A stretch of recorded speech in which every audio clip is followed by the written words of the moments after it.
Local বাসের মধ্যে cigarette খাচ্ছি, হঠাৎ একটা সুন্দরী মেয়ে আমার সামনে এসে দাঁড়িয়ে বলল, মানে আমাকে বলছেন? আপনার হোকা টানার স্টাইলটা সেই। What the hookah? It is চোকা। যারা খায় ছ্যাঁকা তারা টানে হোকা। কি বলতে চাচ্ছেন আপনি? আমি বলতে চাইছি এটা একটা পাবলিক বাস, এখানে যে হোকা সিগারেট টানা নিষেধ তা জানেন না? আফারে কি কইব আর আমার দুঃখের কথা। সিগারেট মানে আপনার ভাষা, হোকা কি সাথে টানি? মনের দুঃখ কষ্টের নিবারণের জন্যই তো টানি। তা ছ্যাঁকাটা কি একটু বেশি খেয়ে ফেলেছেন নাকি? ওই সেরি, আমি ছ্যাঁকা খাইতে যাব কোন দুঃখে? কি বললেন আমায়? আপনি তো মানুষটা ভারী বেয়াদব। আফা গো আফা, মাইন্ড করেন কেন? বললাম না আমার মনে অনেক দুঃখ, তাই কি বলতে কি বলে ফেলেছি, কিছু মনে করবেন না। বুঝলাম। তা আপনার মনে এত কিসের কষ্ট বলা যাবে? আর কইেন না গো আফা, এই অবুঝ শিশু দুধের বাচ্চাকে আমার আম্মু জোর করেই বিয়ে দিতে চায়, তাই মনে অনেক দুঃখ। তা সেই দুধের বাচ্চাটা কে? কেন, আমাকে কি আপনার চোখে পড়ে না? কে আবার হবে? আমি নিজেই। হাসাইলেন মিয়া, আপনি দুধের বাচ্চা? আজ বিয়ে দিলে কাল ডজন খানেক দুধের বাচ্চা পয়দা করবে, আর ইনি নাকি দুধের বাচ্চা? ভাবা যায়? ধুর সেমরি, তুই আসলেই বেশি কথা কস। ওই ছ্যামরা, তুই আবার আমাকে ছেমড়ি বললি? আফারে খেপেন কেন? আমি বললাম না আমার মনে অনেক দুঃখ, তাই কি বলতে কি বলে ফেলেছি মাথায় আসছে না, সরি। ঠিক আছে ঠিক আছে, এখন সরে বসেন, আমি বসবো। ও মা গো, একটুখানি ভালো করে কথা বলছি দেখে এখন আমার পাশে বসবেন তাই না? জানেন আমি না এমনই, মেয়েরা আমাকে দেখলেই পটাতে শুরু করে দেয়। হাউ স্মার্ট মি, তাই না? ভাব নিয়ে কথাটা বললাম, ইংরেজিটা ঠিক বলছি কিনা সন্দেহ। জি না মিস্টার, এটা আমার সিট, আপনি আমার সিটে বসে আছেন, এই যে দেখুন টিকিট। সো এখন সরে বসেন। নো প্রবলেম, নো প্রবলেম, আসেন বসেন। ভাবটা মনে হয় বেশি নিতে গেছিলাম মেয়েটি বসার পরে। আচ্ছা, আপনি এই হোকাটা কবে থেকে টানেন? 24 বছর। আপনার বয়স কয় বছর? 24 বছর। কেন? তার মানে আপনি জন্মের পরে মায়ের পেট থেকে বের হওয়ার পর থেকে হোকা টানেন? আরে আমার কথাটা তো আগে শেষ করতে দেবেন নাকি? বলেন। মানে হলো আমার জন্মের 23 বছর 11 মাস 29 দিন পরে থেকে আমি সিগারেট মানে আপনার ভাষায় হোকা টানি। তার মানে আপনি আজকে প্রথম খাইলেন? ওই যে বললাম না আমার অনেক দুঃখ, এই দুধের বাচ্চাকে আমার আম্মু জোর করে বিয়ে দিতে চায়, তাই দুঃখ নিবারণের জন্য আমিও হোকার স্বাদটা নিয়ে নিলাম। হায় রে দুধের বাচ্চা রে, 24 বছরের বুইরা নাকি দুধের বাচ্চা। একটা কথা বলি, আপনি না অনেক দুষ্টু। এ কি, আপনি আমার নিকনেম জানলেন কি করে?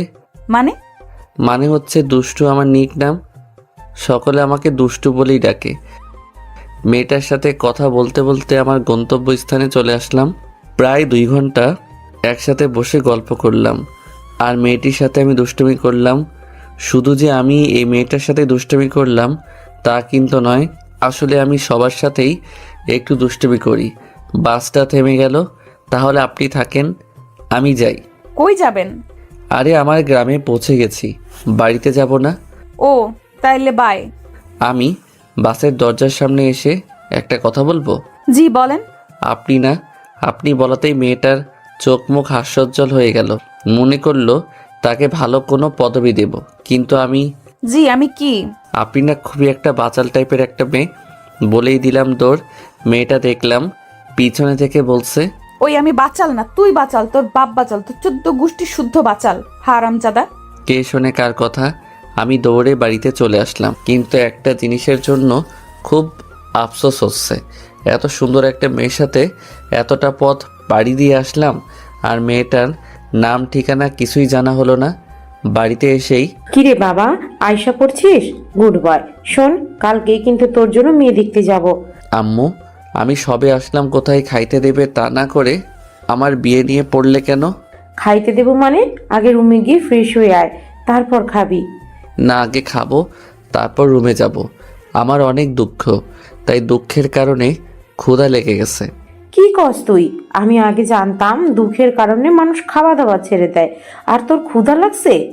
আম্মু শোন, দুষ্টুমি সবার সাথে করলেও আমার সাথে করতে আসিস না, কারণ ভুলে যাস না, তুই যদি দুষ্টু হোস তাহলে আমিও দুষ্টুর মা।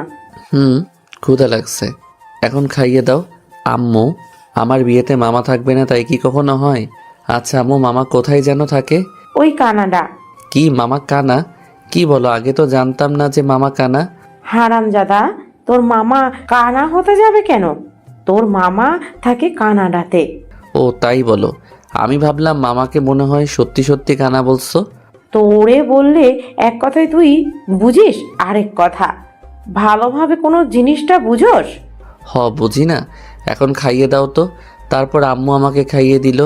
খাওয়া শেষ করে রুমে এসে ফ্রেশ হয়ে শুয়ে পড়লাম, কারণ বাড়িতে আসতে আসতেই সন্ধ্যা হয়ে গেছিল।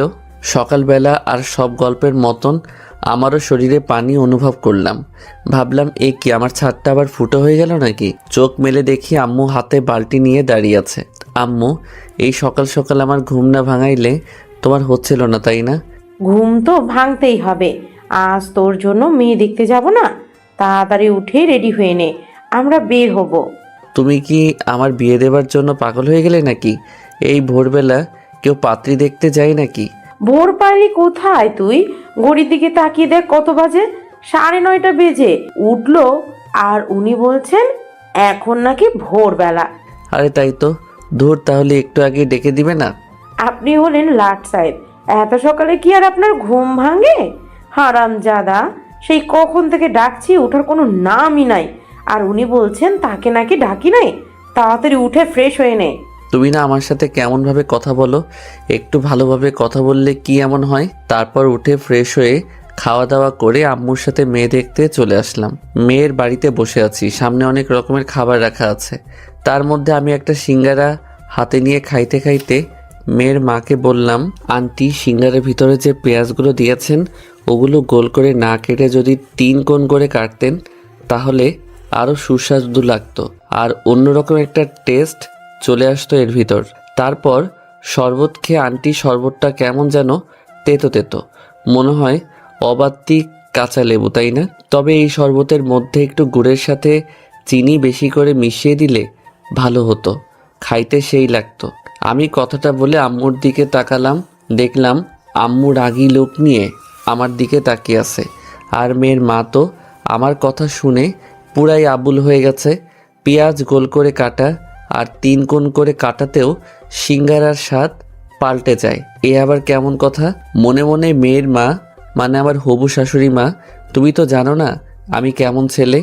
আজ যদি আম্মু আমার পাশে না থাকতো তাহলে শুধু সিঙ্গারা আর শরবত না, তোমার সবগুলো খাবারের স্বাদ পাল্টে দিতাম। আম্মুর আমার দিকে রাগীভাবে তাকিয়ে থাকার জন্য আর কিছু বললাম না, তাই নিচের দিকে তাকিয়ে রইলাম। কিছুক্ষণ পরে মেয়েকে নিয়ে আসা হলো। তারপর মেয়েটি আমাকে দেখে বলে উঠল, আরে হোকা খোর আপনি! মেয়ের মুখের দিকে তাকাতেই শরবত গলায় ঠেকে বেসম খেলাম। আরে হোকা খোর আপনি! আপনি এখানে? আরে আমার দিকে এইভাবে তাকিয়ে আছেন কেন? চিনতে পারছেন না নাকি? আমাদের তো কালকে বাসের মধ্যে দেখা হলো, আপনি হোকা টানছিলেন। আপনার হোকা টানার স্টাইলটা কিন্তু সেই ছিল। একদমই মেয়েটা শুধু বলেই গেল। আমার মান ইজ্জত মনে হয় এবার সব পাটের খেতে চলে গেল রে। আম্মুর দিকে তাকিয়ে দেখি আম্মু একবার আমার দিকে তাকাচ্ছে, একবার মেয়েটার দিকে তাকাচ্ছে। তারপর আম্মু বলল, মা, তুমি এসব কি বলছো? কে হোকাখোর? আর তোমরা দুজন দুজনকে চেনো নাকি? আসলে আন্টি, আপনার ছিলেন না কালকে। আমি মেয়েটির কথা থামিয়ে বললাম, হ্যাঁ আম্মু, আমি ওনাকে চিনি তো, কাল বাসেই তো ওনার সাথে পরিচয় হলো। তা বুঝলাম, কিন্তু হোকাখোরটা কে? আমি কি, তুই হোকাখোর? আরে আম্মু, আমি ওনাকে ওই গল্পটা বলেছিলাম বাসের মধ্যে, হোকা টানার গল্প। তুমি আমায় ছোটবেলায় যে গল্পটা বলে ঘুম পাড়িয়ে দিতে না, সেই গল্পে উনাকে বলেছিলাম, ওই কথা বলছেন উনি। আমি তোকে হোকা টানার গল্প বলে কবে ঘুম পাড়িয়ে দিলাম? বাদ দাও তো, ছোটবেলায় তোমার হয়তো মনে নেই। আমি তোরে গল্প শুনাইলাম? আমার মনে নেই, আর তোর সে কথা মনে আছে? আমার ব্রেনটা যে সেই মেয়েটাকে উদ্দেশ্য করে, আর আপনিও না কোন জায়গায় কি বলতে হয় তাও জানেন না। আচ্ছা সরি। মেয়েটি তার আম্মুকে উদ্দেশ্য করে, আম্মু, আমি ওনার সাথে আলাদা কথা বলতে চাই। আচ্ছা যা, তোর রুমে নিয়ে গিয়ে কথা বল। মেয়েটি দাঁড়িয়ে গেল, তবু আমি বসে আছি, তাই আম্মু বলে উঠল, কিরে, তুই বসেই রইলি কেন? তারপর আমি উঠে মেয়েটির পিছনে পিছনে তার সাথে যেতে লাগলাম। মেয়েটি ঘরের মধ্যে ঢুকেই আমাকে এক টান মেরে ঘরের মধ্যে ঢুকিয়ে নিল। তারপর ঠাস করে দরজাটা আটকে দিল। ওই কি করছেন? এত জোরে কেউ দরজা লাগায় নাকি? চুপ শালা, আমার বাপের দরজা আমি যেভাবে কেন লাগাই, তাতে তোর বাপের কি? মাইয়া বলে কি? একেবারে আপনি থেকে তুই, তার সাথে শালা ফ্রি। তার ছেঁড়া নাকি মেয়েটার? পাগল হয়ে গেলেন নাকি? কি বলেন এগুলা? আমি ঠিকই আছি।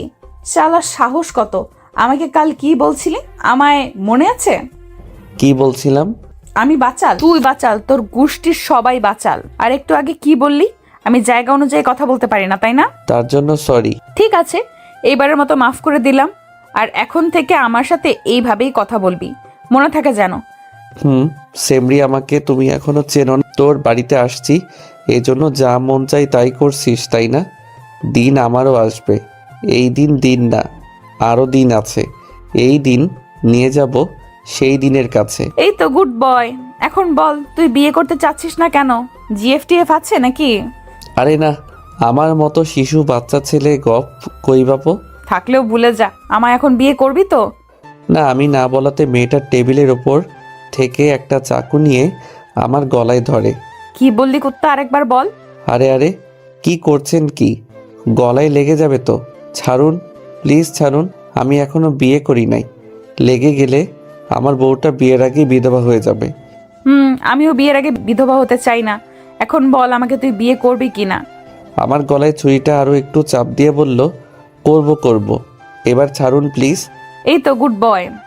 এখন নিচে চলো শোনা। আর আমাদের মধ্যে এই ঘরে যা হলো, নিচের কেউ যেন জানতে না পারে। আমি এইগুলো এমনিতেই কাউকে জানাবো না। আমার সাথে এমন কেউ জীবনে করে নাই। আর তুই, আম্মু যদি এই কথাটা জানতে পারে, তাহলে তো আমাকে খেপাতে খেপাতে শেষ করে দিবে। আমার মতো ছেলে একটা মেয়ের কাছে হেনস্থা হইছে ভাবা যায়? তারপর আমি দরজার কাছে আসতেই, ওই দাঁড়াও। আবার কি হলো? তোমার কপালে ঘাম জমে আছে, আসো মুছে দেই। আর আমার বরটার সাথে তো পরিচয়ই হলো না। তারপর মেয়েটি তার ওড়না দিয়ে আমার কপালের ঘাম অতি আদরে মুছে দিল। মেয়েদের মন বোঝা সত্যিই কঠিন। কিছুক্ষণ আগেও যেন এই মেয়েটা আমাকে তেলে বেগুনে ভেজে খাবে, আর এখন এই মেয়েটাই আমার ঘামগুলো মুছে দিচ্ছে। হায় রে মেয়েজাত, তোদের মন বোঝা সত্যি কঠিন। কি ভাবছো এত? আমরা কি পরিচিত হব না? না মানে আসলে কি আমতা আমতা করছো ওকে? আমি জান্নাতুল রিয়া, অনার্স প্রথম বর্ষ। তুমি আমাকে রিয়া বলেই ডাকতে পারো। আমি মোহাম্মদ আব্দুল আজিজ, সফটওয়্যার ইঞ্জিনিয়ার। আপনি আমাকে আজিজ বলেই ডাকতে পারেন। কেন, আমি দুষ্টু বলে ডাকলে কি সমস্যা আছে নাকি? আর তুমিও আমাকে তুমি করেই বলবে, ঠিক আছে? এখন নিচে চলো। তারপর আমি আবারও রিয়ার পিছনে পিছনে নিচে নেমে আসলাম। আম্মু আমার মুখের দিকে তাকিয়ে, কিরে, মন মরা করে আছিস কেন? আসলে আন্টি, আমার ঘরের ফ্যানটা নষ্ট তো, তাই গরমে এমন হইছে। ও, কিরে, বৌমাকে পছন্দ হয়েছে তোর? মাথা ঝাঁকিয়ে সকলে একসাথে বলল, আলহামদুলিল্লাহ। তারপর বিয়ের দিন তারিখ ঠিক করে আমাদের বাড়িতে চলে আসলাম। রাত 11টায় ঘুমিয়ে আছি, হঠাৎ ফোনের শব্দে ঘুমটা ভেঙে গেল। অচেনা নাম্বার। এই সময় আবার কে ফোন দিল? ধরার পরে, আমার বাবুটা কি করে? জি আম্মু, ঘুমাইছিলাম। ওই কুত্তা, আমি তোর কোন কালের আম্মু লাগি? তাহলে কি খালামণি? ওই কুত্তা। ওই সেরি, চিল্লাস কেন? পরিচয় না দিলে চিনবো কেমনে? আমি রিয়া, তোর বউ। ওহো বউ, তুমি তা আগে বলবা না? তাহলেই তো আর আম্মু খালামণি ডাকি না। কিন্তু আমি বিয়ে করলাম কবে? বিয়ে করিস নাই, করবি, সমস্যা কোথায়? কিন্তু এখন বল, আমাকে ওইগুলা আম্মু খালামুনি বলে ডাকলি কেন? আর বলবো না। আমি যখন ছোট ছিলাম তখন আমাকে আমার আম্মু আর খালামণি আদর করে বাবু বলে ডাকতো। তাই ভাবলাম তুমি হয়তো আমার। চুপ কর শালা, নাম্বার দেখেও কি চিনিস না কার নাম্বার?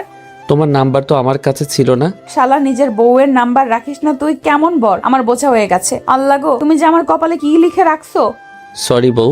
চুপ, এক্ষুনি আমার নাম্বার বউ লিখে সেভ করবি। এই তো আমার বাবুটা। সরি আমার বরটা। আচ্ছা শোনা, তুমি রাতের খাবার খাইছো? বউ, খাইছি। তুমি খাইছো বউ? খাইছি। তা আমার বরটা কি দিয়ে খাইলো? পান্তা ভাতের সঙ্গে আলু ভর্তা। কি আজিজ, তুমি এই রাতে পান্তা ভাতের সঙ্গে আলু ভর্তা খাইছো? ঠান্ডা লেগে যাবে না? তুমি কি জানো না, এখন ঠান্ডা লাগলেই মানুষজন করোনা পদবি দিয়ে দিতেছে, ঠান্ডা লাগলে তখন কি হবে? কি করব বলো, আম্মাও তো বয়স হয়ে গেছে তাই না? তো আম্মার বয়সের সাথে পান্তা খাবার কি সম্পর্ক? ওই যে আম্মু তো এখন আর বেশি রান্না করতে পারে না, তাই আম্মু শুধু সকালে রান্না করে। সকালে গরম খাবার খাই, দুপুরেও ওই খাবারগুলাই খাই। পরে আম্মু পানি দিয়ে রাখে, তাই রাতের বেলায় পান্তা খাই। আমি তো আর আমার আম্মুকে কষ্ট দিতে পারি না, তাই না? ইস, আমার সোনাটার রাতে পান্তা খেতে খুব কষ্ট হয় তাই না?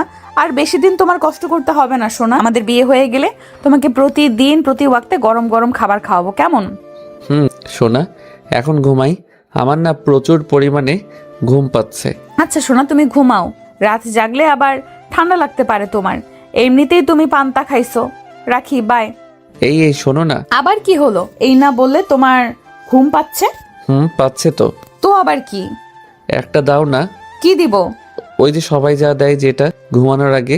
সবাই কি দেয়? ওই যে চুমাচুমি। লজ্জায় লাল হয়ে। ধুর, তুমিও না। আমার বুঝি লজ্জা করে না? বিয়ের পরে দিব, কেমন? এখন রাখি, তুমি ঘুমাও। বলে ফোনটা কেটে দিল। এদিকে রিয়া মনে মনে ভাবছে, কি লজ্জা, কি লজ্জা। ছেলেটা আসলেই একটা দুষ্টু। দুষ্টু না হলে কি কেউ করে এমন ভাবে চুমু চায়? দুষ্টু কোথাকার। কুত্তি, আমার স্বাদের ঘুমটা নষ্ট করে এখন লজ্জা পাচ্ছিস তাই না? কত সুন্দর মুরগির মাংস দিয়ে ভাত খেয়ে ঘুম দিলাম, আর আমার ঘুমের 12টা বাজাইয়া দিল। সকালে ফজরের নামাজ পড়ে আবারও ঘুমিয়ে আছি। সকাল 8টা। ওই ছেঁড়া, উঠ। আর কতক্ষণ ঘুমাবি? উঠতে হবে না নাকি? সারাদিন খালি ফোন টিপা আর ঘুম পাড়া, তাছাড়া কি তোর আর কোনো কাজ নাই নাকি? এ কি আম্মু, হঠাৎ আমার সাথে এমনভাবে কথা বলছে কেন? অন্যদিন তো ভালোভাবেই ডেকে দেয়, আজ আবার কি হলো? কি হলো, চেঁচাচ্ছ কেন? ও, আমি এখন চেঁচাচ্ছি? আমি এখন কথা বললেই তো তোর চেঁচামেচি মনে হয়, তাই না? ধুর আম্মু, কি বলো এগুলো? কি হয়েছে তোমার? আমার কিছু হয় নাই। টেবিলের উপর খাবার রাখা আছে, ফ্রেশ হয়ে তাড়াতাড়ি খেয়ে নে। বলেই আম্মু চলে গেল। বুঝি না বাপু, এদের কখন কি হয়। ধুর, ভাল লাগে না। তারপর উঠে ফ্রেশ হয়ে নিচে খেতে চলে আসলাম। আম্মু, খাইয়ে দাও। তোর কি হাত নাই নাকি? নিজে খাইতে পারছিস না? প্লেটের নিচে খাবার রাখা আছে, খেয়ে নে। মনে হয় খুবই রেগে আছেন আমার মা জননী, তাই আর তাকে কিছু বললাম না, নইলে অবস্থা অন্যরকম হতে পারে। খাবারের প্লেটটা সরাতেই আমার চোখ কপাল উঠে গেল। সুন্দরভাবে খাবারগুলো সাজানো আছে, পেঁয়াজ, কাঁচামরিচ, আলু ভর্তা আর পান্তা ভাত। আম্মু, এগুলো কে খাবে? কেন বাবা, তুই? তোর তো রাতে পান্তা খেতে কষ্ট হয় তাই না? তাই আমি ভাবলাম সারাদিন পান্তা ভাত খাবি আর রাতে না হয় গরম খাইলি। তুই তো আবার আমাকেও কষ্ট দিতে চাস নে। কি আইডিয়াটা কেমন হলো বল? কাল রাতে আমি রিয়াকে যা যা বলেছি সেগুলো আম্মু কিভাবে জানলো? তাই তো বলি, আম্মু আমার সাথে এমন করে কথা বলছে কেন? আমি কখন তোমাকে এগুলো বললাম আম্মু? পিছনে থেকে কেউ একজন। আম্মুকে বলেন নাই, তবে আমাকে তো বলছেন। আমি পিছনে তাকিয়ে দেখি রিয়া দাঁড়িয়ে আছে। এই মেয়ে এত সকালে আমাদের বাড়িতে কি করে? রিয়া, তুমি এত সকালে আমাদের বাড়িতে? আমি তোমার কথা রাতে বিশ্বাস করে ভাবলাম এখন থেকে যখন সময় পাই তখনই আম্মুকে এসে হেল্প করব। আর পরে আম্মুর কাছ থেকে জানতে পারলাম তুমি রাতে আমাকে যা যা বলেছো সবগুলাই মিথ্যা। শালা চিটার। কি বলো? আম্মু আছে তো। আর আম্মু, আমি পান্তা খাইতে পারবো না। কি বললো? তুমি খাইতে পারবে না তাই না? দাঁড়াও, আমি তোমাকে খাইয়ে দিতেছি। খাইয়ে দিতে হবে না তোমাকে, আমি খাবোই না। কি বললি? তুই খাবি না তাই না? ছুরি আনবো? আম্মু গো। আম্মু আমার কথা শুনে মুখে একটা ভেঙচি কেটে চলে গেল, আর আমি পড়ে রইলাম এই ঝগড়ুটে মেয়ের কাছে। রিয়া আমার কাছে এসে বসে। দেখি দেখি, হা করো সোনা। বাচ্চাদের মতো। না না, আমি খাবো না। তুই হা করবি নাকি ছুরিটা গলায় ধরবো? তুই পচা, তোমার কাছে আমি খাবো না। পচা মেয়ে, যাও বলছি, যাও বাচ্চাদের মতো করে। কুত্তা, আমি কিন্তু এবার সত্যি সত্যি রেগে যাচ্ছি। রিয়ার চিৎকারে ভয় পেয়ে সঙ্গে সঙ্গে হা করে ফেললাম, আর রিয়া আমার মুখের মধ্যে পান্তা ভাতের সঙ্গে আলু ভর্তা মাখিয়ে খাইয়ে দিতে লাগলো। উফ ভাই, সেই সুস্বাদু খাবার। খাওয়া শেষ করে আমি আমার রুমের মধ্যে এসে বসে আছি, আর রিয়া আম্মুর সাথে কি যেন কথা বলছে। কিছুক্ষণ পরে রিয়া আমার রুমের মধ্যে প্রবেশ করলো। তারপর, চলো। কোথায় যাব? বাইরে ঘুরতে বের হব আমরা। কিন্তু কোথায় যাব সেটা তো বলবে নাকি? গেলেই দেখতে পারবে। আমি আর কথা বাড়ালাম না, আম্মুকে বলে রিয়ার সাথে বেরিয়ে পড়লাম একটা রিক্সা নিয়ে। কিছু সময় পরে রিক্সাটা একটা রেস্টুরেন্টের সামনে থামলো। তারপর ভিতরে ঢুকে যা হলো আর যা দেখলাম তার জন্যে মোটেও প্রস্তুত ছিলাম না। হবু বউয়ের সাথে ঘুরতে বেরিয়েছি। হবু বউ আমাকে নিয়ে একটা রেস্টুরেন্টের মধ্যে প্রবেশ করলো। রেস্টুরেন্টের মধ্যে ঢুকতেই একদল মেয়ে আমাদের সামনে এক প্রকার দৌড়ে চলে আসলো। শালার মেয়েগুলাও না দেখতে এক একটা, উফ। তাদের মধ্যে একটা মেয়ে আমার বউকে মানে হবু বউকে উদ্দেশ্য করে বলল, দোস্ত মালটা কে রে? উফ, দেখতে তো সেই। হ্যাঁ রে দোস্ত, সেই মাল তো দেখতে একদম আখের মতো। চিকন হলেও ভেতরে মনে হয় রসে ভরা। মনে হচ্ছে আখের মতো, এখনই চিবিয়ে খেয়ে ফেলি। আল্লাহ গো, এ আমি কাদের তলে পড়লাম? এরা কি আমাকে ইফটিজিং করতেছে? ধুর, ভয় পাই নাকি আমি? আমি হলাম পুরুষ মানুষ। পুরুষ মানুষ কি ভয় পাই নাকি মেয়েগুলোর কথা শুনে? আমার হবু বউ দেখলাম রেগে আগুন। এই তোরা এগুলো কি শুরু করলি? ও আমার বর, ভালোভাবে কথা বল। আরে দোস্ত রাগিস কেন? আমরা তো এমনি মজা করলাম। তুই তো আমাদের বললি তোর হবু বরের সাথে আমাদের পরিচয় করিয়ে দিবি, তাই আমরাও দুলাভাইয়ের সাথে একটু মজা করলাম। দুলাভাই, আপনি কি রাগ করলেন? আমি মেয়েটির গালে একটা টিপ্পনি মেরে মুচকি হাসি দিয়ে, ধুর, শালিরা কি যে বলো না তোমরা, না আসলে এক একটা শালি। শালিদের কথায় কি রাগ করা যায়? আপনি কি আমাদেরকে গালি দিতেছেন ভাইয়া? দেখো দেখো, শালিগুলো বলে কি? আমি তোমাদের গালি দিতে যাব কেন? এটা তো আমাদের সম্পর্কের নাম। ওই, তুমি এখন চুপ করবে? থার্ড মেয়েগুলোকে উদ্দেশ্য করে, তোদের সাথে ওর পরিচয় করিয়ে দেই। ওর নাম আজিজ, পুরো নাম মোহাম্মদ আজিজ। আর আজিজ এরা হলো। মেয়েগুলো রিয়াকে থামিয়ে দিয়ে, থাক দোস্ত, তোর পরিচয় করিয়ে দিতে হবে না। দুলা ভাইয়ের সাথে আমরা এমনিতেই পরিচয় করে নিচ্ছি। তারপর একে একে সবগুলো মেয়ে হাত বাড়িয়ে দিয়ে প্রথমে হাই বলে তাদের নামগুলো বলতে লাগলো। ওরা বলল, হাই, আমি মিনা, আমি সিনা, আমি বিনা, আমি রিনা, আমি মনা। আমি কনা। আমি টিনা। আর আপনি? জি, আমি জানি না। কি? ও সরি, রিয়া তো তোমাদের আমার কথা বললই, তাই না? ও হ্যাঁ, রিয়া তো বললই, কিন্তু দুলাভাই আপনি যে কি বলবো তাই মন থেকে সবকিছু হারাই ফেলছি। আবার কি হাত মিলিয়ে পরিচিত হবেন?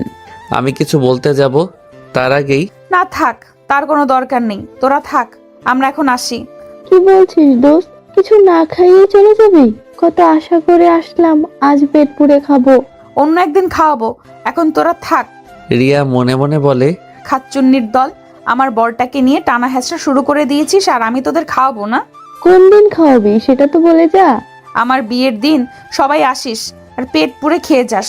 বাবুর্চিকে বলে তোদেরকে একটা এক্সট্রা টেবিল রেখে দেব, যা যা মন চায় খেয়ে নিস, এখন বাই। বলেই রিয়া আমাকে টানতে টানতে বাহিরে নিয়ে আসলো। আর মেয়েগুলোকে দেখে মনে হলো শালিকারা আজ 7 দিন হলো না খেয়ে আছে, আর তারা খবর পেয়েও তা হারিয়ে ফেললো। বাহিরে, এই কুত্তা, তুই ওদের সঙ্গে অমন গা ঘেসে ঘেসে কথা বলছিলি কেন রে? নাকি তোর চরিত্রই এমন? শালা লুজ ক্যারেক্টার। কাঁদো কাঁদো কণ্ঠে, সি সি সি সি, রিয়া ছি, তুমি আমাকে এই কথাটা বলতে পারলে? আমাকে এত বড় অপবাদ দেওয়ার আগে তোমার একবারও কথাটা মুখে আটকালো না? না, এ জীবন আমি আর রাখবো না। ওই ফিল্মি ডায়লগ ছাড়, তুই কি করতে পারিস তা আমার জানা হয়ে গেছে, শালা লুচু। দেখো, ওরা আমার শালির মতন, তাই তো একটু দুষ্টুমি করলাম। আর ওরা যে আমাকে আখ বলল, আবার আমাকে চিবিয়ে খেয়ে ফেলতে চাইলো, কই তখন তো কিছু বললে না ওদের? ও, যত দোষ নন্দ ঘোষ, তাই না? ঠিক আছে ঠিক আছে, এবারের মতো মাফ করে দিলাম। এরপর থেকে কোনো মেয়ের দিকে তাকালে না চোখ তুলে নিব। এই মনে মনে, হয় তোর বাপের দেওয়া যৌতুকের চোখ তো, তাই না? যে চাইলি আর তুলে নিলে। কিছু বললে? কই না, না কিছু তো বলি নাই। যা বললাম মনে থাকবে তো? হ্যাঁ থাকবে। এই তো গুড বয়। এখন চলো আমরা ফুচকা খাবো। এই না, না আমি ফুচকা খাইতে পারবো না। কেন, সমস্যা কি? খাইতে পারবে না কেন? তুমি ফেসবুকে ওই পোস্টটা দেখো নাই? কোন পোস্টটা? আর ওই যে বড় ভাই পোস্ট করেছিল।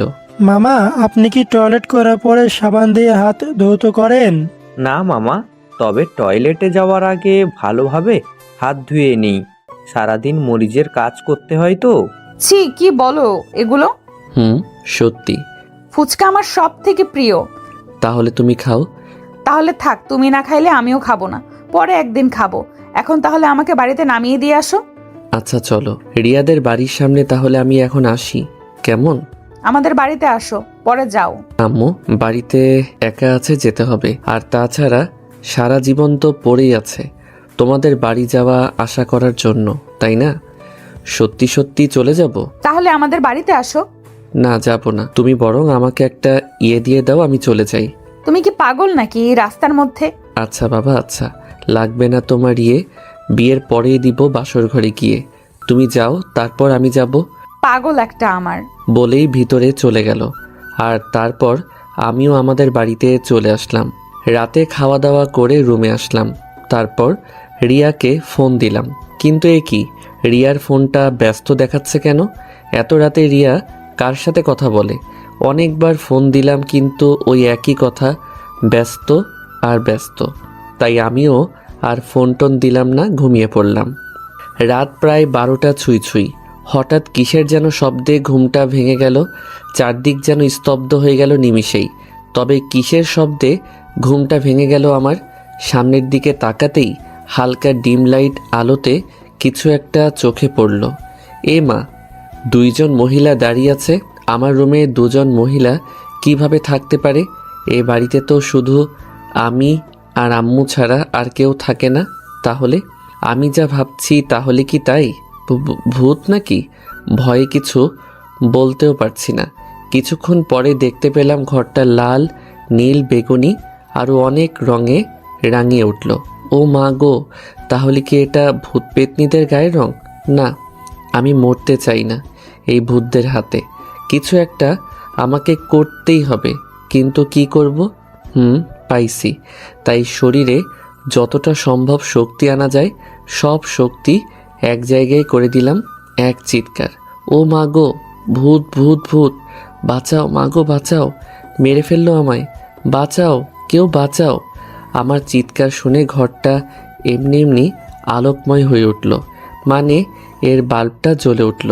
আর কে যেন দৌড়িয়ে এসে আমার মুখটা চেপে ধরল আর বলতে লাগলো, happy birthday to you, happy birthday to you, happy birthday to you, happy birthday to you my dear জান, হ্যাপি বার্থডে টু ইউ। আমি তো শালাই অবাক। ঘরটার চারিদিকে তাকিয়ে দেখি পুরো ঘরটা সুন্দরভাবে সাজানো। আর যে দুজন মহিলার কথা বললাম তারা আর কেউ নয়, একজন আমার আম্মু আর একজন আমার হবু বউ রিয়া। আজকে আমার জন্মদিন আর আমারই মনে ছিল না, কিন্তু রিয়া কিভাবে জানলো যে আজ আমার জন্মদিন? আর এই প্ল্যানটাই বা কার? কি আজিজ, কেমন সারপ্রাইজ দিলাম বলো? রাখো তোমাদের সারপ্রাইজ। আমি কতটা ভয় পেয়ে গেছিলাম সেটা জানো? কানে ধরে আমার শোনাটা ভয় পেয়ে গেছে, সরি জানু। আরে আরে, কি করছো? সরি বলতে হবে না। আমিও অনেক খুশি হয়েছি, কিন্তু এত কিছু কখন করলে আর কিভাবে করলে? আমি আর আম্মু মিলে প্ল্যান করেছি। সকালে তোমাকে খাওয়ানোর পরে তুমি যখন তোমার রুমে চলে গেলে তখন আম্মু আমাকে বলল কাল নাকি তোমার জন্মদিন। তারপর সকালের ঘটনা। মা, কি বুঝলে আমার ছেলেটা কেমন? আম্মু ভালোই, তবে অনেকটা দুষ্টু। মা, আমার ছেলেটা দুষ্টু হলেও ওর মনটা অনেক ভালো। কারোর কখনো ক্ষতিও দেখতে পারে না, গরিব দুঃখীদের সাহায্য করতে চেষ্টা করে। ওর যতটুকু সাধ্য আছে, তাই সবার খুশিতেও খুশি, আর সব সময় সবাইকে আনন্দ দেবার চেষ্টা করে। আম্মু জানি সেটা, আমি প্রথম দিনই বুঝতে পেরেছি ওকে দেখে। তারপরও মা, আমার এই বজ্জাত ফাজিল ছেলেকে একমাত্র তুমিই ঠিক করতে পারবে। দোয়া করবেন আম্মু। কালকে তুমি সকাল সকাল রেডি হয়ে আমাদের বাড়িতে আবার আসবে মা, কেমন?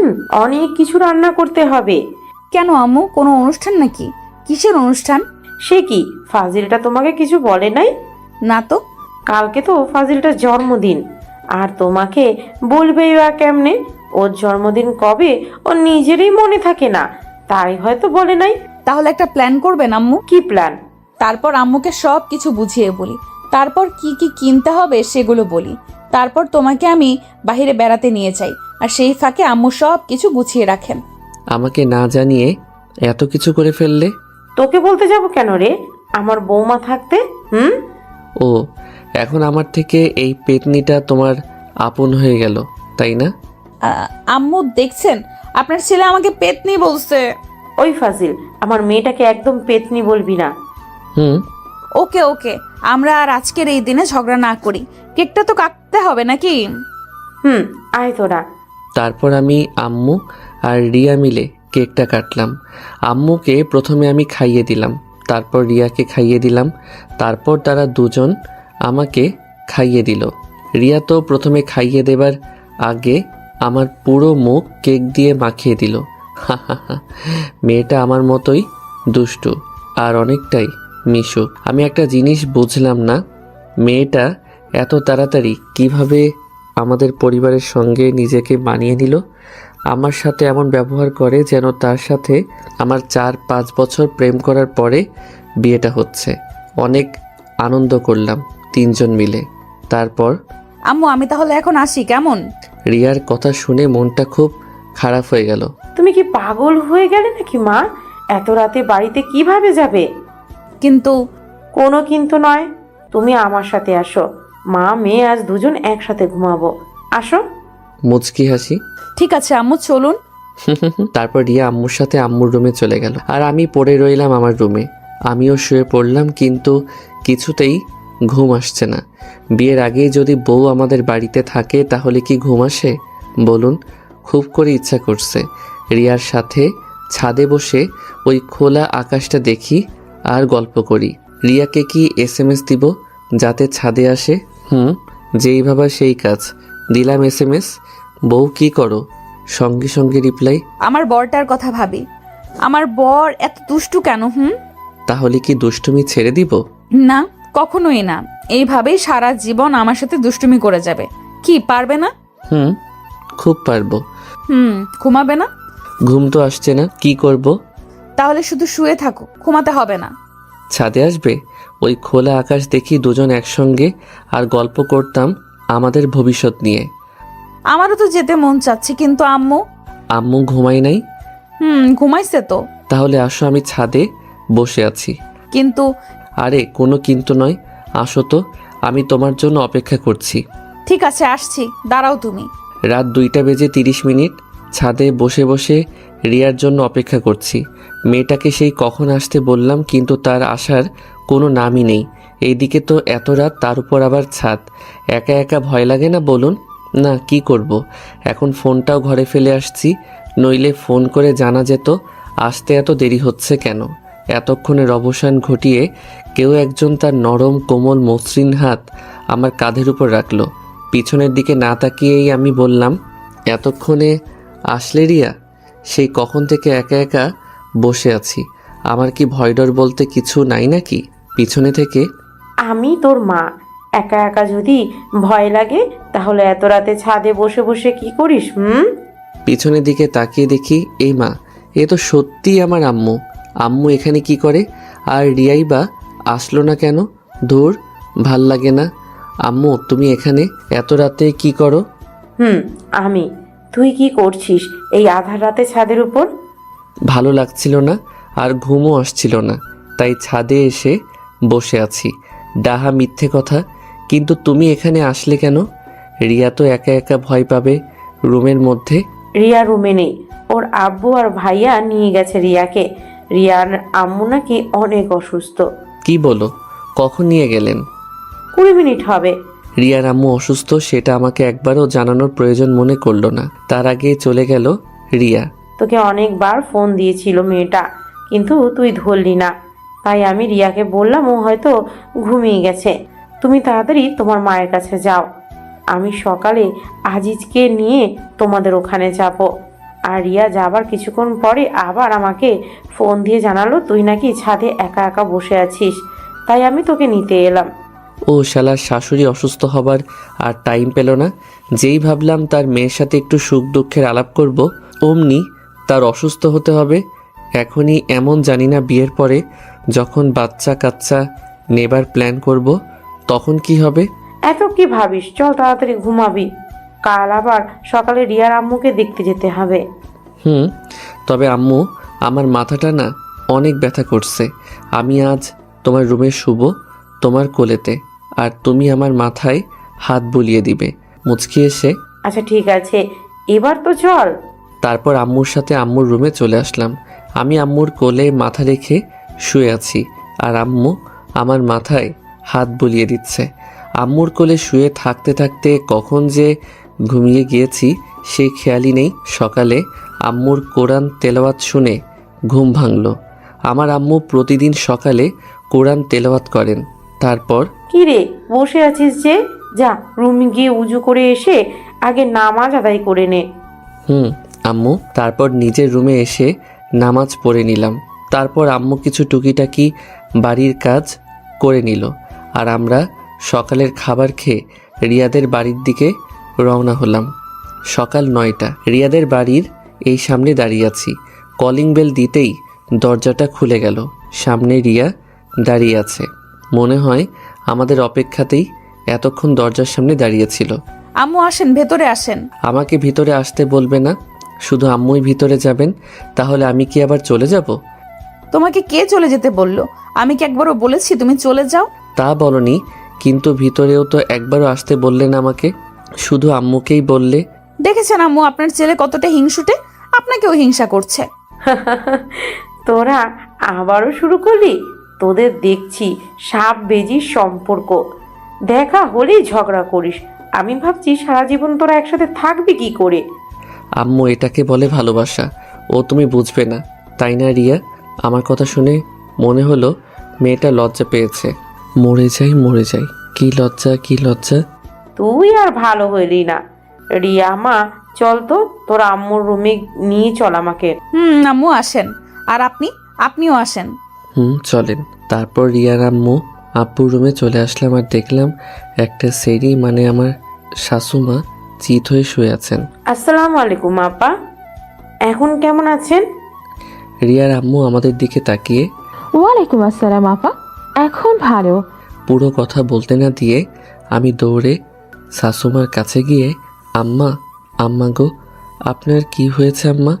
একবার শুধু বলেন আম্মা, আপনার এই অবস্থার জন্য কে দায়ী আম্মা? আপনার এমন হাল আমার দেখতে হবে আমার এই চোখ দুটো দিয়ে, তা আমি মানতে পারছি না গো আম্মা। এটা দেখার আগে আমার চোখ অন্ধ হলো না কেন গো আম্মা? হায় আল্লাহ, কি বলতে কি বলে ফেললাম। আল্লাহ, তুমি আমার এই দোয়াটা তুলে নাও আল্লাহ। আমি এখনো বিয়ে করি নাই, আর আমি কানা হতে চাই না গো আল্লাহ, মাফ করে দেন আল্লাহ। তারপরে কথাগুলো বলে রিয়ার দিকে তাকালাম, দেখলাম মেয়েটা একদম ইমোশনাল হয়ে পড়েছে। রিয়া আমার দিকে ছলছল চোখে তাকিয়ে আছে। রিয়া ভাবছে আমি তার মাকে কতটা সম্মান করি, ভালোবাসি। এদিকে রিয়ার আম্মুও ইমোশনাল হয়ে পড়েছেন, কিন্তু আমার আম্মু ঠিকই ধরতে পেরেছেন যে এটাও আমার দুষ্টুমি ছাড়া কিছু না। বাবা, বাবা, এত উত্তেজিত হবার কিছুই হয় নাই আমার। তুমি উত্তেজিত হও না বাবা, সব ঠিক হয়ে গেছে। এ আপনি কি বলছেন আম্মা? আপনার এত বড় একটা অসুখ করলো, আপনি মরতে মরতে বেঁচে উঠলেন আর বলছেন কিছুই হয় নাই? আমার কথা শুনে সবাই আমার দিকে অবাকের উপর অবাক দৃষ্টিতে তাকালো। আজিজ, এগুলো কি বলছো তুমি? উনি মরতে যাবেন কেন? রিয়া মামুনি, তুমি ওকে নিয়ে তোমার রুমে যাও তো, তোমার আম্মুর সাথে আমার কিছু কথা আছে। ঠিক আছে আম্মু। তারপর রিয়ার সাথে আমি ওর রুমে চলে আসলাম। রিয়ার রুমে ঢুকতেই ও দরজাটা বন্ধ করে দিয়ে দৌড়ে এসে আমাকে জড়িয়ে ধরে হাউমাউ করে কান্না করে দিল। রিয়ার কাণ্ড দেখে তো আমি অবাক। এই মেয়েটার আবার কি হলো? আমার সোনাটার আবার কি হলো?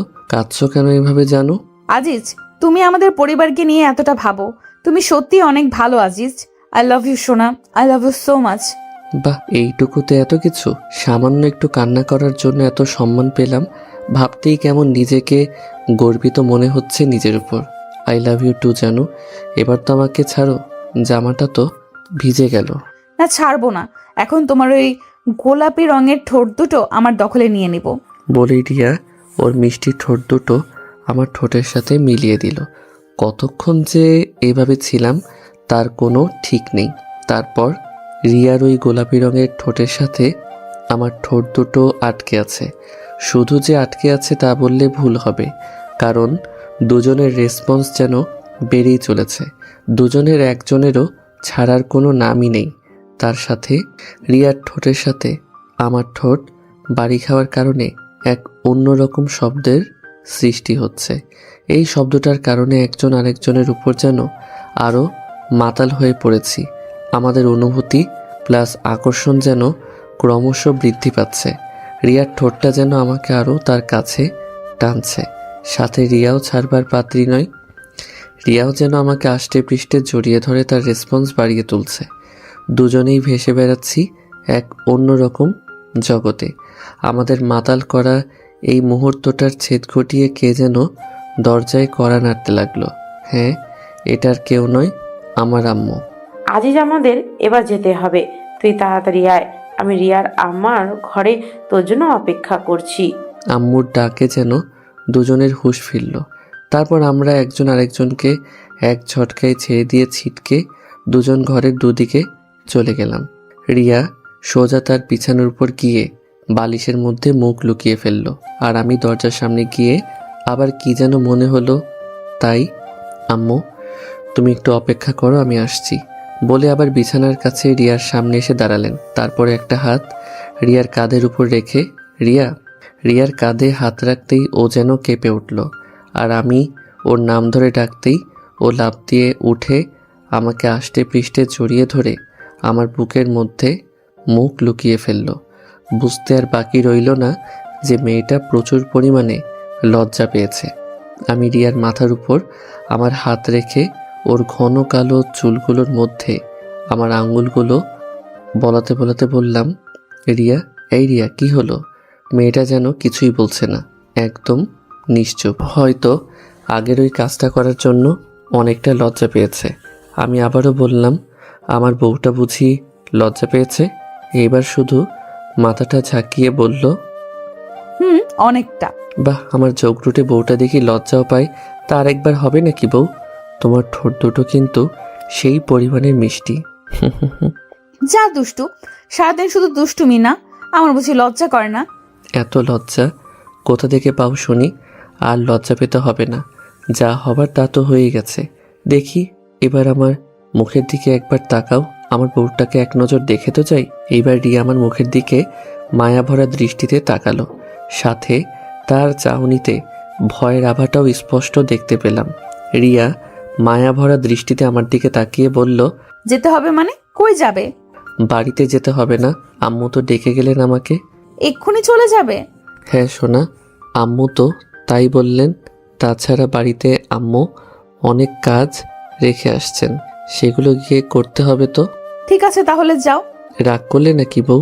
কাল তো আবার দেখা হচ্ছেই। আমি কারোর উপর রাগ করি নাই। ঠিক আছে, তাহলে যাবার আগে কি আরেকবার হয়ে যাবে নাকি গো সোনা? যা হবে সব বিয়ের পর, এখন তুমি যাও তো। বলে আমাকে ধাক্কিয়ে ঘর থেকে বের করে দিয়ে দরজাটা লাগিয়ে দিল।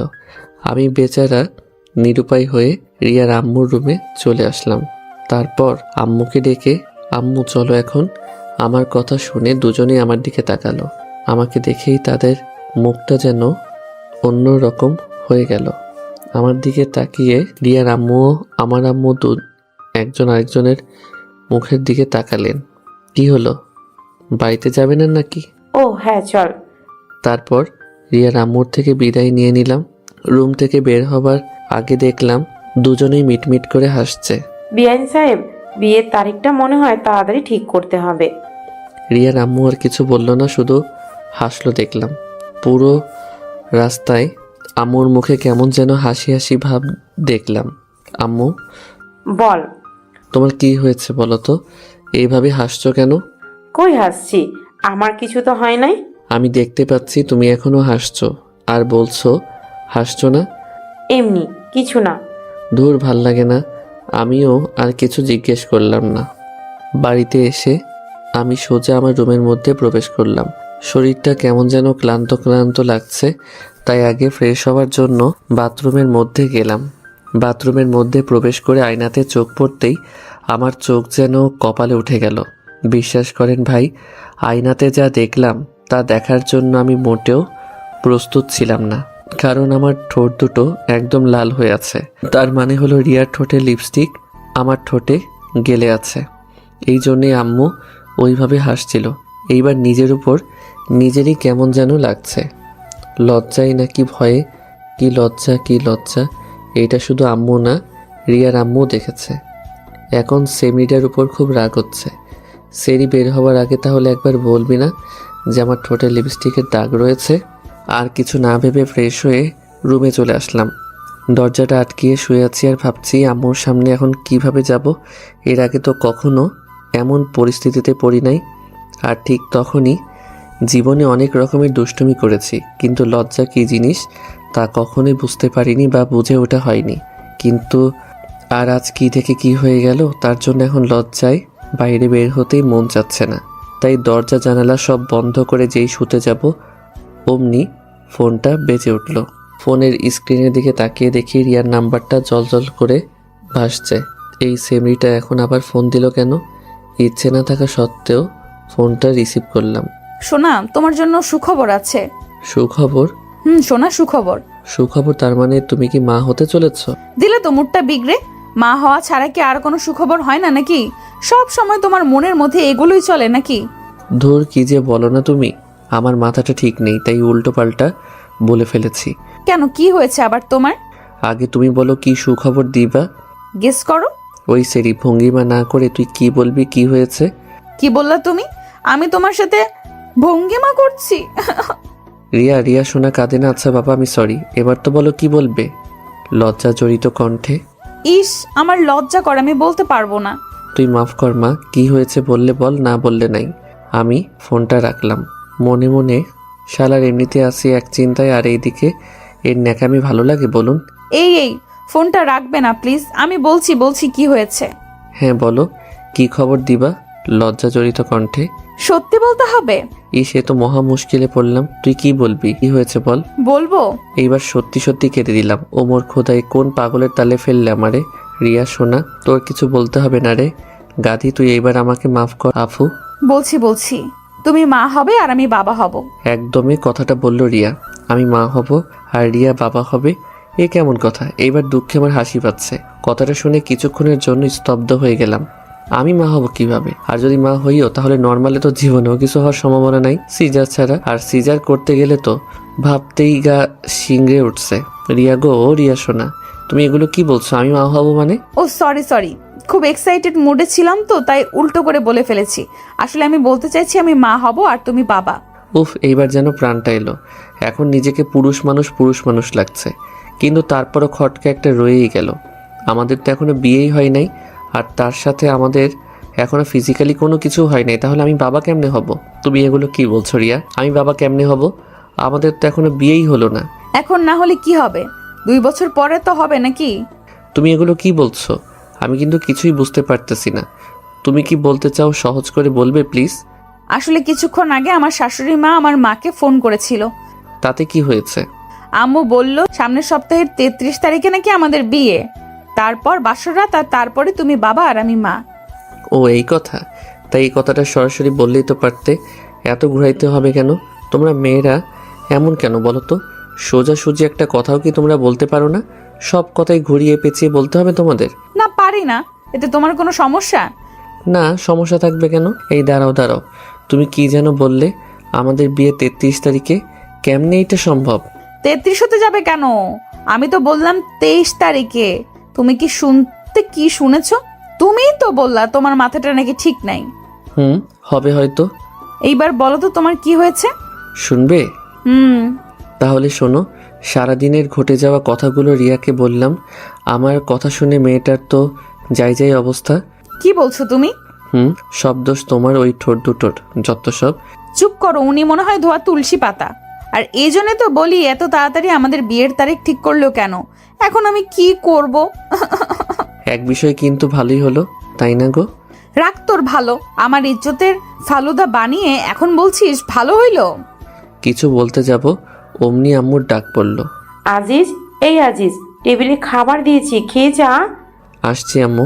রিয়া আম্মু ডাকছে, তোমার সাথে পরে কথা বলি। ঠিক আছে, সাবধানে। আর আম্মু ওই বিষয়ে কিছু জিজ্ঞেস করলে তুমি বলবে ওইটা আইসক্রিমের রং ছিল, তুমি আমার রুমে আইসক্রিম খাচ্ছিলে। ধুর, কি বলে এগুলো? আম্মু ওই বিষয়ে তাই কিছু জিজ্ঞেস করে, বাট তোমার ঠোঁটটা কিন্তু আইসক্রিমের থেকে কম না। যেমন নরম তেমন কোমল আর বেশ ঠান্ডা, তার সাথে রং তো আছেই। ধুর শালা, ফোন রাখ, সবসময় দুষ্টুমি না। বলেই রিয়া ফোনটা কেটে দিল। কেমন মেয়ে রে বাবা, ওর কথা বাদ দেই, যাই আগে খেয়ে আসি। পেটটা কেমন ক্ষুধায় চোচো করছে। লজ্জা শরমের মাথা খেয়ে খেতে চলে আসলাম। পুরুষ মানুষের কি এত লজ্জা পেলে চলে? খাবার টেবিলে বসতেই আম্মু যা বলল তা শুনে আমি কালকেই তোদের বিয়ে। রিয়ার আম্মুর সাথে কথা বললাম, ওনার কোনো আপত্তি নেই। কাল সারাদিন বাসাতেই থাকবে, কোনো জায়গায় যেন যাস নে আবার। আম্মুর কথা শুনে কিছুক্ষণ আম্মুর মুখের দিকে তাকিয়ে রইলাম। তারপর বললাম, কালকে বিয়ে মানে কি? কি বলো আম্মু, কালকে বিয়ে কিভাবে সম্ভব? কেন সম্ভব না? এখনো বিয়ের কোনো গোছগাছ কিছু হলো না, তাহলে কাল কিভাবে বিয়ে হয়? তাছাড়া আমার বন্ধু বান্ধবদেরও তো বলতে হবে, আর আত্মীয় স্বজনরা তো আছেই, ওদের বলতে হবে না? একদমে কথাগুলো বললাম। বিয়েটা কাল সন্ধ্যার দিকে হবে। তোমার বন্ধু বান্ধবদের যদি বলতে হয় বলো, সমস্যা কোথায়? আর গোছগাছ নিয়ে তোমার কোনো চিন্তা করতে হবে না। ফয়সাল আর রাফিকে বলে রেখেছি, ওরা কাল সকালেই চলে আসবে। আর আসার সময় বিয়ের সব কিছু কিনে নিয়ে আসবে। বিকালের দিকে জিম আর জুথি, ওরা দুজনেও আসবে তোমার ঘর গোছানোর জন্য। আর আগে বিয়েটা হয়ে যাক, তারপর একদিন বড় করে অনুষ্ঠান করে সব আত্মীয় স্বজনদের দাওয়াত করে আনলেই হবে। এ নিয়ে তোমার কোনো চিন্তা করতে হবে না। ফয়সাল আমার মামাতো ভাই আর রাফি আমার চাচাতো ভাই, সাথে আমার 2 মামাতো বোন আসবে কাল। কিন্তু আম্মু, আমি আর কোনো কথা শুনতে চাচ্ছি না। আমি চাই না তুমি বিয়ের আগে কোনো অঘটন ঘটিয়ে বসো। আমার কথা নিশ্চয়ই তুমি বুঝতে পেরেছ। আম্মু, আর কোনো কথা নেই, খাওয়া হয়ে গেছে, এখন যাও গিয়ে ঘুমিয়ে পড়ো। আমি আর কথা বাড়ালাম না, কারণ আম্মু আমার সাথে এভাবে আগে কখনো কথা বলে নাই, যতই দুষ্টুমি করি না কেন। কিন্তু আজকে যা হয়ে গেল, এটা কোনো দুষ্টুমি না। খাওয়া শেষ করে রুমে এসে শুয়ে পড়লাম। বিয়েই তো করব, আর কিছু তো না, অত চিন্তা করে লাভ নাই। আমার মাথা ভীষণ ব্যথা করছে, ভালোভাবে একটু টিপে দাও তো। মাত্রই তো রান্না করে আসলাম, এখন আবার তোমার মাথা টিপে দিতে হবে? এক প্রকার ধমক দিয়ে। ওই কুত্তা, তোরে কি বললাম, কানে যাচ্ছে না? বললাম না আমার মাথা ব্যথা করছে, মাথা টিপে দে তাড়াতাড়ি। আরে সোনা, রাগ করো কেন? আমি তো মজা করলাম তোমার সাথে। এই তো এক্ষুনি তোমার মাথা টিপে দিচ্ছি। দাও। তারপর রিয়ার মাথা টিপে দিলাম। সবেমাত্র রান্না করে এসে একটু বসতে যাব, আর অমনি নাকি মাথাটা ধরে গেল। বিয়ে করে বিয়ের পর থেকে একটা দিনও শান্তি পেলাম না। হয়েছে। দেখো তো বাবু, আমাদের একমাত্র ছেলে মনে হয় টয়লেট করেছে, যাও এগুলো পরিষ্কার করে আসো। বউ, যাইতেছি, তবে 20টা টাকা দিবা, দরকার ছিল। 20 টাকা? এত টাকা দিয়ে কি করবা? হ্যাঁ, আসলে একটু স্টলে যেতাম চা খাবার জন্য, অনেক দিন হলো তো। আমার কাছে কোনো টাকা নাই, যদি দিতে খুবই উপকার হতো আর কি। ঠিক আছে ঠিক আছে, আগে যাও বাবু, টয়লেট পরিষ্কার করে আসো, তারপর দিব। হাসি মুখে, ঠিক আছে বউ, এক্ষুনি যাচ্ছি, নইলে আবার টাকাটাও দিবে না। তারপর বাবুর টয়লেট পরিষ্কার করে আসলাম, বউ হয়ে গেছে। এই তো গুড বয়। এখন টাকাটা দাও। কিসের টাকা? তুমি না বললে বাবুর টয়লেট পরিষ্কার করলে আমাকে 20 টাকা দিবা? তাহলে ছি আজিজ, কি বলছো তুমি? নিজের সন্তানের টয়লেট পরিষ্কার করার জন্য টাকা নিবা? ছি আজিজ, ছি। আমি থাক, আর আমি করতে হবে না। এই নাও তোমার 20 টাকা। ধন্যবাদ বউ। আজ কতদিন পরে যে হাতে টাকা পেলাম তা ঠিক মনে নেই। টাকা পেয়ে খুশিতে বাকবাকুম হয়ে চা খাওয়া আর আড্ডা দেওয়ার জন্য বাড়ি থেকে বেরিয়ে আসলাম। উদ্দেশ্য রফিক মামার চায়ের স্টল। বাহিরে বের হতেই দেখি একটা ছেলে তার আম্মুকে বলছে, আম্মু, আমি দুধ খাবো না আম্মু, দুধ খেলে আমার বমি বমি পাই। কি দুধ খাবি না, ডিম খাবি না, খাবিটা কি? হ্যাঁ, তুই কি ওই আজিজের মতো রোগা চেঙ্কু হতে চাস নাকি? দেখিস না আজিজের বউ আজিজকে কেমন ধমকের উপর রাখে। আজ যদি আজিজ একটু স্বাস্থ্যবান হতো, তাহলে কি ওর বউ ওকে ধমকাতে পারতো? তুইও কি চাস তোর বিয়ের পর তোর বউ তোকে এমন ধমকের উপর রাখুক? না আম্মু, তাহলে আজিজের মতো না হতে হলে কি করতে হবে? দুধ ডিম খেতে হবে। এই তো গুড বয়। আম্মু, আমি দুধ ডিম খাই, তাহলে আমার বউ আমাকে বকবে না তো? আজিজ ভাইয়া বউ দে ভাবে বকে। না বাবা বকবে না। এই যে গুঁড়ো দুধ কিনে নিয়ে যাচ্ছি, এটা বাড়িতে নিয়ে গিয়েই খেতে হবে কিন্তু। ঠিক আছে আম্মু। আম্মু, হাতে তালুতে একটু দুধ দাও না, তেতে তেতে খাই। তাদের মা ছেলের কথাগুলো শুনে মনে হলো আমার বুকের বাঁ পাশে হৃদয়টা গড়তে গড়তে ডান পাশে চলে আসছে। এই ব্যথাটা আর সহ্য করতে পারলাম না। বুকের ভিতরে চিনচিন ব্যথাটা বাড়তে লাগলো। না, এর প্রতিশোধ আমাকে নিতেই হবে, তাই তাদের সামনে গিয়ে দাঁড়ালাম। আমাকে দেখে এই ছেলেটা, আম্মু দেখো, যে ভাইয়াটা প্রতিদিন তোর বইয়ের কাছে মাল খাই না, সে ভাইয়াটা। ভাইয়া ভাইয়া, একটা অটোগ্রাফ দিন না, আসুন আমরা একটা সেলফি তুলি। এতক্ষণ যা হলো তা মুখ বুজে সহ্য করা গেল, কিন্তু এই কথাটা নিতে পারলাম না। আমি একটু চিকন বলে কি সবাই আমাকে নিয়ে উপহাস করবে নাকি? বউ আমাকে দিয়ে রান্না করাবে, টয়লেট পরিষ্কার করবে নাকি? ঘরের বউ কথায় কথায় বকবে, ঝাড়ির উপর রাখবে নাকি? বউ বকলে এক কথা, কিন্তু বাহিরের লোক, তাও আবার একটা পিচ্ছি। না, আর নিতে পারলাম না। জোরে একটা চিৎকার করে ছেলে ও ছেলের মাকে দিলাম একটা একটা করে, আর বলতে লাগলাম, না না না, তোদেরকে আমি ছাড়বো না। দিলাম মা ও ছেলেকে আচ্ছা মতো। ছেলের নাকের উপর মেরে নাকটা ফাটিয়ে দিলাম। নাক দিয়ে ঝিমঝুম করে রক্ত পড়তে লাগলো। ছেলের মা তা দেখে আমার চুলের মুঠো ধরে আগালে এগালে ওগালে দিতে লাগলো। হঠাৎ চোখের উপর মনে হয় রক্ত পড়তে লাগলো। রক্তটা মুছে চোখটা খুলে তাকিয়ে যা দেখলাম, বিশ্বাস করেন ভাই, তা দেখার জন্য আমি মোটেও প্রস্তুত ছিলাম না। চোখটা খুলে তাকিয়ে দেখি মা আর ওই ছেলেটা নেই। আমার সামনে দাঁড়িয়ে আছে রাফি আর ফয়সাল, আমার চাচাতো ভাই ও মামাতো ভাই। ফয়সালের নাক দিয়ে সমানে রক্ত পড়ছে, আর রাফির হাতটা বেঁকা হয়ে আছে। আমি এগুলো দেখে তাদের দিকে করুণ দৃষ্টিতে তাকিয়ে বললাম, রাফি ভাই তোরা, আর আমি এখানে কেন? আর তোদের এমন অবস্থা কেন? সালা হারামজাদা, এতক্ষণ থাবড়েয়া সালা, এখন বলছিস আমাদের এমন অবস্থা কেন? ফয়সাল, সম্মান দিয়ে কথা বলো। আমি তোমার থেকে 9 বছর বড়, সেই কথা কি মনে আছে? তোর সম্মানের মায়েরে বাপ, আমাদের কি অবস্থা করেছিস সেটা একবার চোখ খুলে ভালোভাবে তাকিয়ে দেখ। দেখ ভাই, আমি তো আর এগুলো ইচ্ছে করে করিনি, তাই না? রাগ তোর ইচ্ছে, শালার ইচ্ছা। তোর বউ তোকে দিয়ে কাপড় কাচাবে, বাসন মাজাবে, ঘর ঝাড়ু দেওয়াবে, টয়লেট পরিষ্কার করাবে, বাচ্চা কাচ্চা হলে তাদের তেনা কাঁথা ধোয়াবে। তোর বউ তোকে দিয়ে পা টেপাবে, পা টেপায় একটু এদিক সেদিক হলে উষ্টা মেরে ফেলে দেবে। না না না, আর বলিস না ভাই, তোদের কথা তোরা ফিরিয়ে নে ভাই। আমি এত কিছু যে সহ্য করতে পারবো না। প্লিজ ভাই, তোরা আমার ধর্মের ভাই। না না, তোরা আমার মামাতো চাচাতো ভাই, ফিরিয়ে নে ভাই, প্লিজ প্লিজ। আচ্ছা যা, ফিরিয়ে নিলাম। এখন গুনে গুনে 15,000 টাকা দে।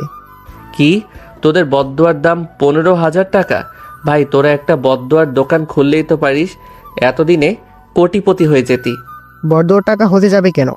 তোর বিয়ের যে জিনিসগুলো কিনে আনলাম সেটা টাকা দে। তুই যে কিপটে, তুই দিবি বড্ড টাকা? হাসলাম। ও এই কথা, যা টাকা দিবনে, বাকি রইল বিয়ের 15 দিন পরে নিস। হালখাতা করবো না, টাকার সাথে বিরিয়ানি ফ্রি। কি ভাইয়া, সত্যি সত্যি কি আমাদের বিরিয়ানিও খাওয়াবা? ভাইয়া, সত্যি সত্যি খাওয়াবো। মনে মনে শালা খানেওয়ানার দল, এতক্ষণ যা তা বলে গালি দিতেছিল ও, আর খাওয়ার কথা শুনে তুই থেকে তুমি হয়ে গেলাম। আর আমি তো জানি আম্মু তোদেরকে এসব কেনার জন্য টাকা দিয়েছে। আমার সাথে চালাকি করো না বাচ্চা ধনেরা, তোমাদের জালে তোমাদেরকেই ফাঁসালাম। ধন্যবাদ ভাইয়া, এইগুলো নাও আর তাড়াতাড়ি ফ্রেশ হয়ে রেডি হয়ে নাও। বড় আম্মুর অর্ডার, সে কখন আমাদেরকে পাঠিয়েছে আর তোমার পাত্তাই নেই। ফুপুমণি, যখন তখন আসতে পারে, তাড়াতাড়ি রেডি হও, আমাদের আবার বেরোতে হবে। তোরা যা, তোরাও রেডি হও, আমি আসছি। তারপর ওরা চলে গেল, আর আমি ফ্লোরের উপর বসে গভীর ধ্যানে আচ্ছন্ন হলাম। তাহলে আমার সাথে যা যা ঘটলো সবই স্বপ্ন ছিল। উফ, খুব বাঁচা বেঁচে গেছি। কিন্তু বিয়ের পরে কি ওইসব সত্যি সত্যি হবে নাকি আমার সাথে? না, ভাবতেই গা কেমন কাটা দিয়ে উঠছে। সব কিছু কেমন মাথার উপর দিয়ে যাচ্ছে, আর কিছুই যেন ভাবতে পারছি না। ভাবনার ছেদকে ভেদ করে আম্মুর ডাক শুনতে পেলাম। কিরে আজিজ, তোর কি হলো? রিয়ার আম্মু ফোন দিয়েছিল, আমাদের তাড়াতাড়ি যেতে বলেছে। এই তো আম্মু, প্রায় শেষের দিকে, তোমরা 5 মিনিট দাঁড়াও, আমি 20 মিনিটে আসছি। তাড়াতাড়ি আয়। এই তো আম্মু, হয়ে গেছে। রেডি হয়ে রুম থেকে বেরিয়ে দেখি 2টা পেতনি আমার সামনে দাঁড়িয়ে আছে। আমার 2টা মামাতো বোন, জিম আর জ্যোতি। কিরে পেতনি, তোরা কখন আসলি? ওই কুত্তা, তুই আবার আমাদের পেতনি বলছিস? তোরা যে হারে মেকআপ করিস, তোদের পেতনি বলবো না তো মিস ডায়না বলবো নাকি? ফুপি, দেখেছো তোমার ছেলে আবার আমাদের পিছে লেগেছে। আজ তোর বিয়ে, আজকের দিনেও কি মেয়েদেরকে শান্তি দিবি না নাকি? আজ অন্তত চুপ থাক। এখন সবাই চলে যাওয়া যাক। চলো সবাই। তারপর সবাই বের হয়ে গেলাম, উদ্দেশ্য রিয়াদের বাড়িতে। আর কি জন্য তাদের বাড়িতে যাওয়া তা নিশ্চয়ই সবার অজানা না। রিয়াদের বাড়িতে ঢুকতে একদল মেয়ে এসে আমাদের পথ আগলে দাঁড়ালো, আর তারপর যা হলো তা হলো। আর সব বিয়ে বাড়িতে যা হয় তাই হলো। তার বললাম না, ওগুলো পুরনো হয়ে গেছে। ছোটোখাটো আয়োজন ছাড়াই আমাদের বিয়েটা হয়ে গেল। তারপর অনেক নিয়মকানুন মেনে রিয়াকে নিয়ে চলে আসলাম আমাদের বাড়িতে। রাত 9:30। ছাদে একা একা বসে আছি আর ভাবছি আগামী দিনগুলো কেমন হতে চলেছে। সব কি কাল রাতের স্বপ্নের মতো হবে, নাকি মেয়েটা আমাকে অনেক ভালোবাসবে?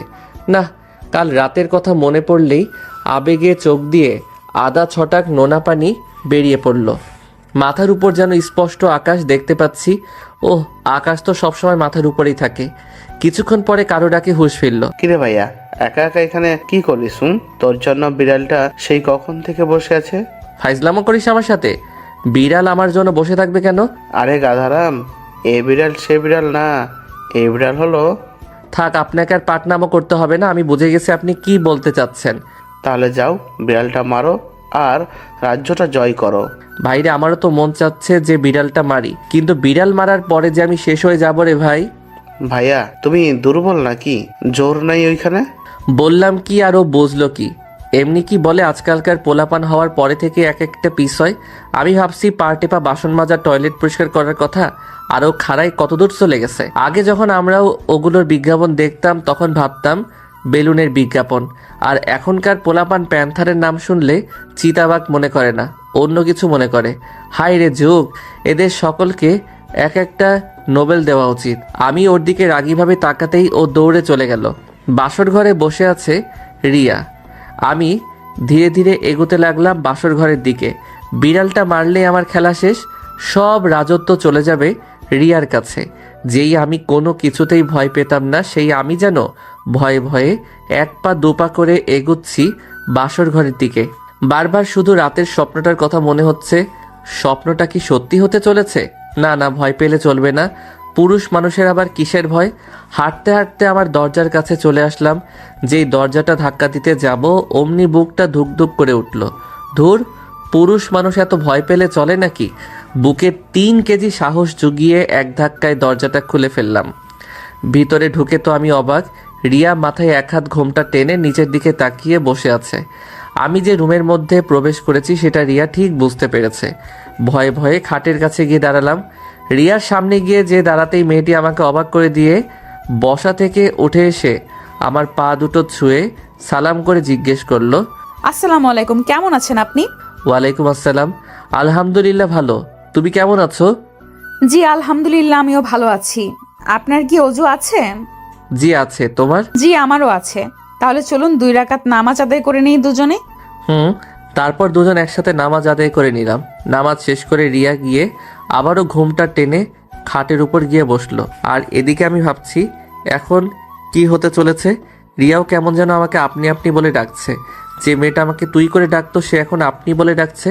বিষয়টা কেমন যেন সুবিধাজনক মনে হলো না। এত শত না ভেবে আমিও খাটের উপর গিয়ে রিয়ার সামনে বসে পড়লাম। তারপর ধীরে ধীরে ওর মুখের উপর থেকে ঘোমটাটা সরালাম। এই প্রথম বাসর ঘরের মধ্যে রিয়াকে দেখলাম, একদম পরী, যেন আমার সামনে বসে আছে। ওর দিকে এভাবে তাকিয়ে থাকা দেখে ও বলল, কি দেখেন অমন করে? পরী? কি? না কিছু না। আচ্ছা, তুমি আমাকে আপনি আপনি বলে ডাকছো কেন? আপনি তো আমার স্বামী। ভাবি বলেছেন স্বামীকে নাকি আপনি বলে ডাকতে হয়। তা তোমার ভাবি কি তোমার ভাইয়াকে আপনি বলে ডাকেন? কই না তো, ভাবি তো ভাইয়াকে তুমি বলেই ডাকে। তাহলে তুমি কেন আপনি বলে ডাকছো? তাই তো। আমরা এই বিষয়ে আর কথা না বলি, চলো বিড়াল মারার কাজটা সেরে ফেলি। চলো। আমি রিয়াকে আর কিছু বলতে না দিয়ে ওর চুলে নাক ঘষতে শুরু করলাম। নাক ডুবিয়ে ওর চুলের সুবাস নিলাম। খানিকক্ষণ ও বারবার কেঁপে উঠছিল। ওর পিঠের দিকে ঘাড়ের মাঝ বরাবর চুমু খেলাম। ওর হাতের ভাঁজে নিজের হাতটি রেখে ওর লজ্জাত্মক শিহরণ আমাকে মাতাল করে তুলছিল। ওর সারা শরীরে পাগলের মতো করে ভালোবাসার পরশ এঁকে দিতে লাগলাম। পরে ওকে কোলে তুলে নিলাম। পাগলিটা লজ্জায় একেবারে লাল হয়ে গেছে। ওকে বিছানার উপর আস্তে করে শুইয়ে দিলাম। ওর চোখের দিকে তাকালাম, যেখানে লেখা ছিল, তুমি আমাকে সুখের শেষ ঠিকানাটা দেখিয়ে দিলে।